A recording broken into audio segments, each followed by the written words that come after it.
Hey, what's up everybody? Dan Finkenbein here, just going ahead and smoking some ribs and some pork belly today. In order to get the ribs and the pork belly ready, rubbed it down with a mixture of salt, black pepper, onion powder, garlic powder, cumin, and paprika. I did use Hungarian paprika, as well as then I used a Mexican oregano. Now, not a lot of people use paprika for very much, with the exception of like to garnish on top of deviled eggs. And in my opinion, paprika is incredibly underutilized. Depending on the region will denote the type of pepper that is used to make that paprika. Paprika is really just like a dried pepper powder. So, I mean, bell peppers or whatever kind of peppers they utilize. But once again, I prefer the Hungarian paprika for many things, but there are nice smoked Spanish paprikas out there, sweet, spicy paprikas. And then as far as the Mexican oregano, I use that for some of my meats that I'm cooking. It imparts a nice earthy herbiness to it. It's a little bit different than the Italian oregano, which is typically a little bit sweeter. Now, so I did rub that all down and I put it in the fridge for about 16 hours. I did put it on a cooling rack so that it did have complete airflow around the entire piece of meat. That's going to allow a nice pellicle to form. That's like that like dry tackiness on the outside of the meat. That's really what you want when you're getting ready to put the meat into the smoker. That's going to allow the smoke to adhere without smoke runs dripping off the side, or just a nice, even, consistent smoke throughout the entire piece of meat. I did get some pork belly pieces at the store yesterday, about 1.5 to 2 pounds a piece, trimmed up, skin off. And then I'm not making bacon, so I'm not curing these for an extended period of time. I did salt one down and I smeared it down with a homemade plum sauce. That's going to impart some of the sweetness that I'm looking for, as well as some of the additional flavors. I also took the other one and did a mixture of Mexican oregano, lemon and pepper, and garlic. So I did get that piece of pork belly ready that way. So then I did let those sit once again in the fridge, all unwrapped, to allow the air to start to form that pellicle on the outside of the meat. And that was about 15 to 16 hours. But once again, you can go as much as 24, 48 hours on something like that. And just make sure you do give it enough time, otherwise you will get an uneven smoke layer on the outside. But this is my vertical smoker. We'll come in here. We got a offset firebox, so I'm not using pellets. I don't have an electric. You know, this is just a big log of hardwood. Got some hickory in there with some oak charcoal. We'll shut that. So we got the smoker rolling. It's at about 170 right now.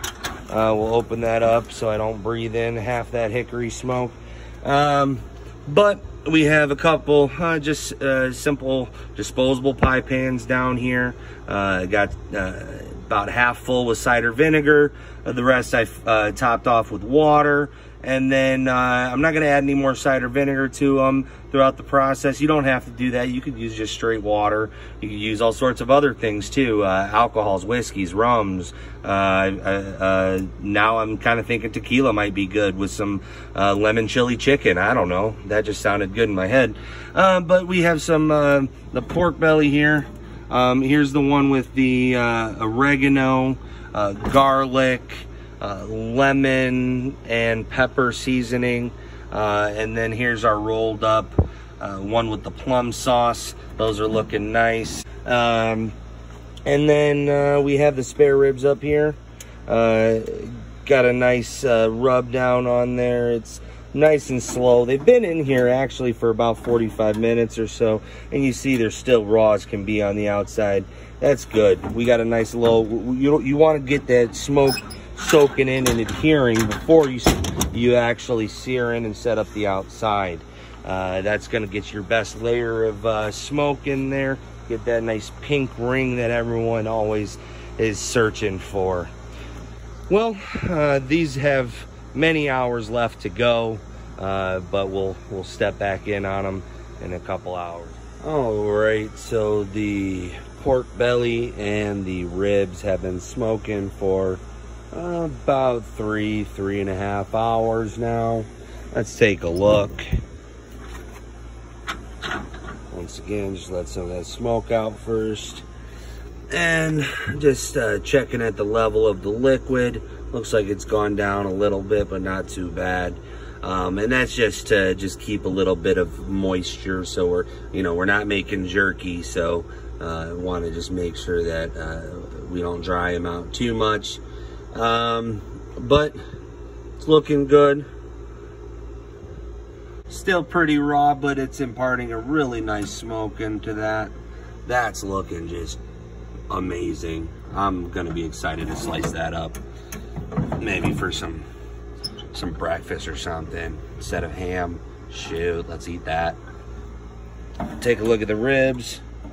Ribs are looking good. Still pretty rare, but once again, just imparting a nice smoke flavor. These we're gonna actually wrap in a parchment paper later, just to keep a little bit of moisture, and we'll finish them with a moist cooking method in the smoker. But still, we'll do it and finish it in the smoker. But they're looking good. We'll come back in a couple more hours and check them out.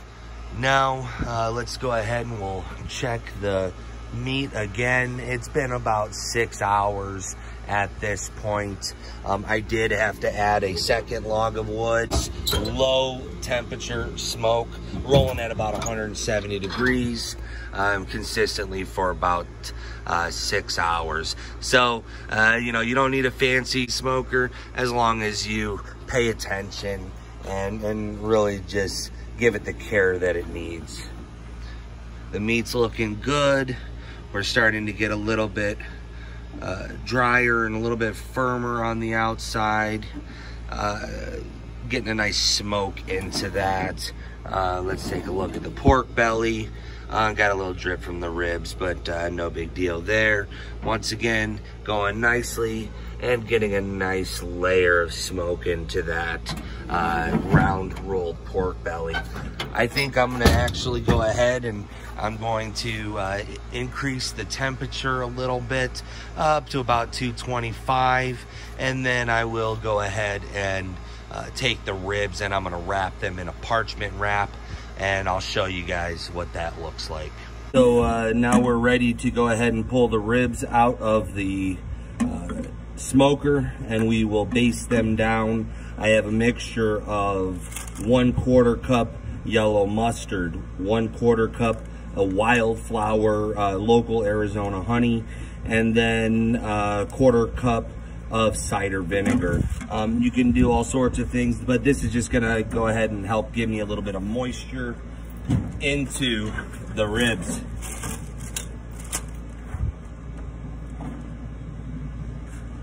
Take a look at those. Those look good.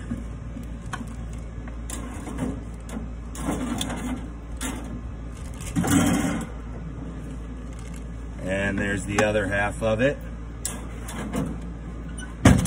Go ahead and shut the smoker back. And we're just gonna, I like these yarn mop style basting brushes because you don't want to just smear off that nice crust that you just started to make, but this will allow me to get some nice moisture in there, as well as some additional flavor. Some people use foil. I prefer to use parchment to wrap mine. It's pretty simple. I just take the edges and fold them down a few times, crease it. I'll go ahead and I'll just crease my corners. That'll help keep it together. It doesn't have to be pretty or perfect. We're gonna tighten it up here in a little bit. Once again, we'll fold and seam this side as well. and fold up that corner. This is just gonna make us a nice little envelope pouch pocket kind of thing. Let's go ahead and slide one right in there. And we'll slide the other one in there. Just layer it right on top. And like I said, we're gonna need to fix the pouch again. But that just kind of helps me get an idea, make sure that I have enough paper, of course, depending on the size of your meat.